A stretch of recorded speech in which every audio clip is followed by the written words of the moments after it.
आज हम एक ऐसे टॉपिक पर बात करने वाले हैं जो काफ़ी इंटरेस्टिंग और एक्साइटिंग है। Exoplanets, the mysterious world beyond our solar system. आपने कभी सोचा है कि हमारी अर्थ के अलावा और भी प्लैनेट्स हो सकते हैं जो किसी और दूसरे स्टार के आसपास घूम रहे हैं? आपको पता है कि हमारे सोलर सिस्टम के बाहर बहुत सारे ऐसे प्लैनेट्स हैं जो अभी तक हमें डिस्कवर नहीं किए हैं। तो चलिए आज हम एक्सोप्लैनेट्स के बारे में डिटेल से बात करेंगे और जानेंगे कि ये हमारे लिए कितने इम्पोर्टेंट हैं। तो सबसे पहले बात करते हैं कि एक्सोप्लैनेट्स क्या होते हैं।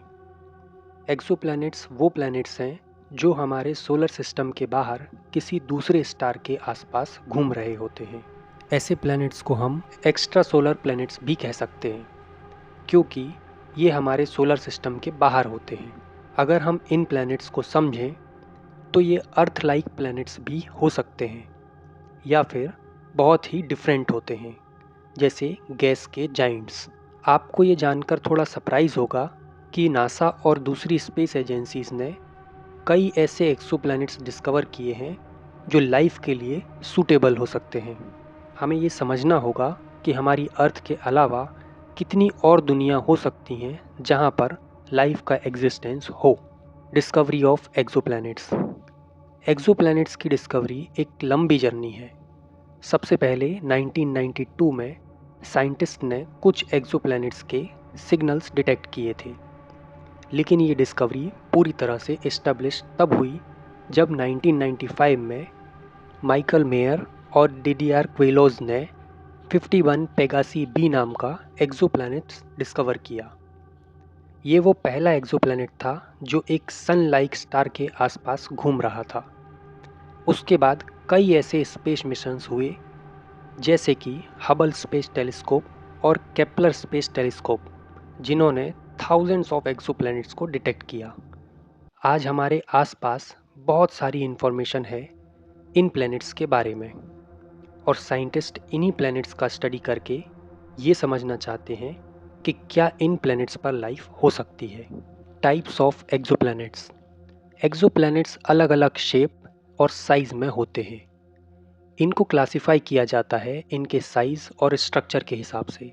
मेन टाइप्स ऑफ एक्सोप्लैनेट्स जो हमारे लिए इम्पॉर्टेंट हैं वो हैं गैस जाइंट्स। गैस जाइंट्स वो प्लैनेट्स होते हैं जो बहुत बड़े और मेनली गैस से बने होते हैं। जुपिटर और सैटर्न हमारे सोलर सिस्टम के गैस जाइंट्स हैं और ये प्लैनेट्स हमारे सोलर सिस्टम के बाहर भी मिलते हैं। एक्सोप्लैनेट्स में गैस जाइंट्स को जोवियन प्लैनेट भी कहा जाता है। दूसरे होते हैं टेरेस्ट्रियल प्लैनेट्स। टेरेस्ट्रियल प्लैनेट्स वो प्लैनेट्स होते हैं जो सॉलिड सरफेस रखते हैं। ये प्लैनेट्स हमारी अर्थ जैसे होते हैं और ये लाइफ के लिए पोटेंशियल होस्ट बन सकते हैं। अगर हम अर्थ लाइक प्लैनेट की सर्च कर रहे हैं तो ये प्लैनेट्स बहुत इंपॉर्टेंट होते हैं। तीसरे होते हैं सुपर अर्थ्स। ये वो प्लैनेट्स होते हैं जो अर्थ से थोड़े बड़े होते हैं, लेकिन उनका स्ट्रक्चर अर्थ जैसा ही होता है। ये प्लैनेट्स वाटर और लाइफ के लिए सूटेबल हो सकते हैं। साइंटिस्ट इन प्लैनेट्स को ढूंढ रहे हैं क्योंकि इनमें लाइफ के चांसेस ज़्यादा हो सकते हैं। चौथे होते हैं हॉट जुपिटर्स। हॉट जुपिटर्स वो गैस जाइंट्स हैं जो अपने स्टार के बहुत करीब होते हैं। इनका टेम्परेचर काफ़ी हाई होता है और ये प्लैनेट्स अपने स्टार्स के आसपास बहुत फास्ट ऑर्बिट करते हैं। ये प्लैनेट्स काफ़ी इंटरेस्टिंग होते हैं बिकॉज इनके एटमॉस्फेयर में एक्सट्रीम टेम्परेचर्स और कंडीशंस भी होते हैं। पांचवें होते हैं आइस जाइंट्स। आइस जाइंट्स भी गैस जाइंट्स की तरह ही होते हैं, लेकिन इनमें आइस और वाटर का परसेंटेज ज़्यादा होता है। यूरेनस और नेपच्यून हमारे सोलर सिस्टम के आइस जाइंट्स हैं।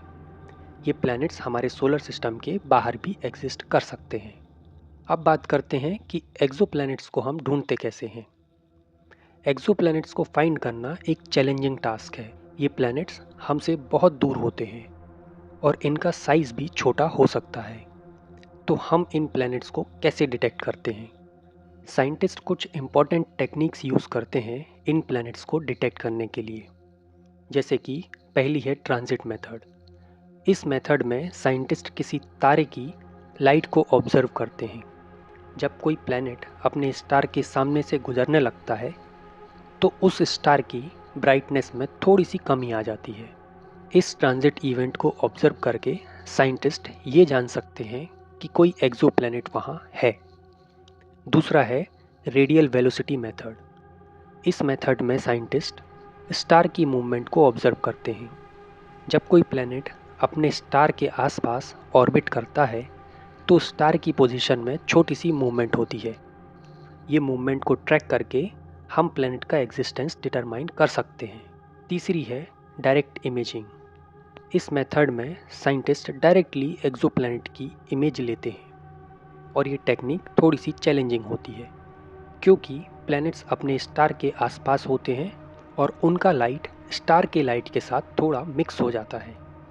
लेकिन एडवांस टेलीस्कोप से साइंटिस्ट एक्सोप्लैनेट की इमेज कैप्चर करने में सक्सेसफुल होते हैं। चौथा है ग्रेविटेशनल माइक्रोलेंसिंग। इस टेक्निक में जब कोई तारा दूसरे तारे के आसपास से गुजरने लगता है तो उसका ग्रेविटेशनल फील्ड लाइट को बेंड कर सकता है। ये फिनोमिनन को माइक्रोलेंसिंग कहते हैं और इससे भी एक्सोप्लैनेट्स का पता चल सकता है। अब बात करते हैं कि एक्सोप्लैनेट्स हमारे लिए इतने इम्पोर्टेंट क्यों हैं। तो एक्सोप्लैनेट्स की स्टडी से हम कई इम्पोर्टेंट चीज़ें समझ सकते हैं, जैसे कि सर्च ऑफ लाइफ।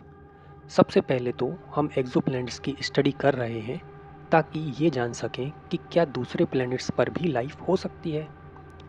अगर किसी एक्सोप्लैनेट पर लिक्विड वाटर, एटमॉस्फेयर और सूटेबल कंडीशंस हैं तो ये प्लैनेट लाइफ के लिए हॉस्पिटेबल हो सकता है।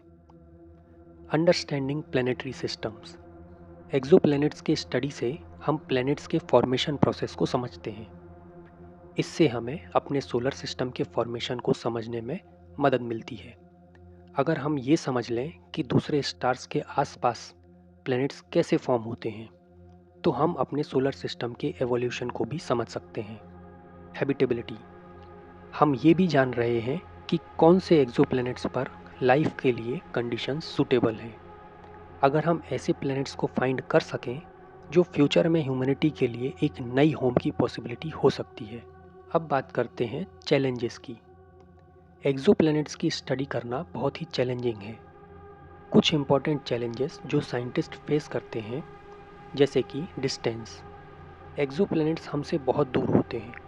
कुछ एक्सोप्लैनेट्स हमसे कई लाइट ईयर्स की दूरी पर होते हैं, जो इन्हें ऑब्जर्व करना बहुत मुश्किल बना देता है।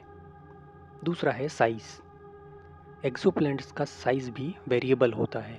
छोटे एक्सोप्लैनेट्स को डिटेक्ट करना काफ़ी टफ होता है और अगर इनका एटमॉस्फेयर या सरफेस कंडीशंस हमारे लिए सूटेबल नहीं है तो इन्हें आइडेंटिफाई करना और भी डिफ़िकल्ट हो जाता है। तीसरा है एटमॉस्फेरिक कंडीशंस। एक्सोप्लैनेट्स के एटमॉस्फेयर का स्टडी करना भी एक चैलेंजिंग टास्क है। अगर प्लैनेट का एटमॉस्फेयर यूनिक है तो उसका स्टडी करना और उसकी लाइफ सपोर्टिंग कैपेबिलिटीज़ को समझना मुश्किल होता है। कंक्लूजन। एक्सोप्लैनेट्स का स्टडी करना एक एक्साइटिंग और चैलेंजिंग फील्ड है। ये प्लैनेट्स हमें ये समझने में मदद करते हैं कि हमारे सोलर सिस्टम के अलावा और किस तरह के प्लैनेटरी सिस्टम्स एग्जिस्ट करते हैं। इनकी स्टडी हमें लाइफ के ओरिजिन्स को समझने में मदद करती है और ये भी जान सकते हैं कि क्या हमारे यूनिवर्स में कहीं और भी लाइफ हो सकती है। आज तक की डिस्कवरीज ने ये प्रूव कर दिया है कि एक्सोप्लैनेट्स के बारे में रिसर्च बहुत इम्पॉर्टेंट है। हमारे पास एडवांस टेक्नोलॉजीज़ हैं जिसे यूज़ करके फ्यूचर में हम ज़्यादा अर्थ लाइक प्लैनेट्स डिस्कवर कर सकते हैं और हो सकता है कि हम किसी ऐसे वर्ल्ड के बारे में जान पाएँ जहाँ लाइफ एग्जिस्ट करती हो। तो दोस्तों, एक्सोप्लैनेट्स के बारे में हम जितनी ज़्यादा नॉलेज गेन करेंगे उतना हम अपने फ्यूचर और अपने यूनिवर्स को समझने में आगे बढ़ेंगे। चैनल को लाइक और सब्सक्राइब ज़रूर कीजिएगा। Thank you.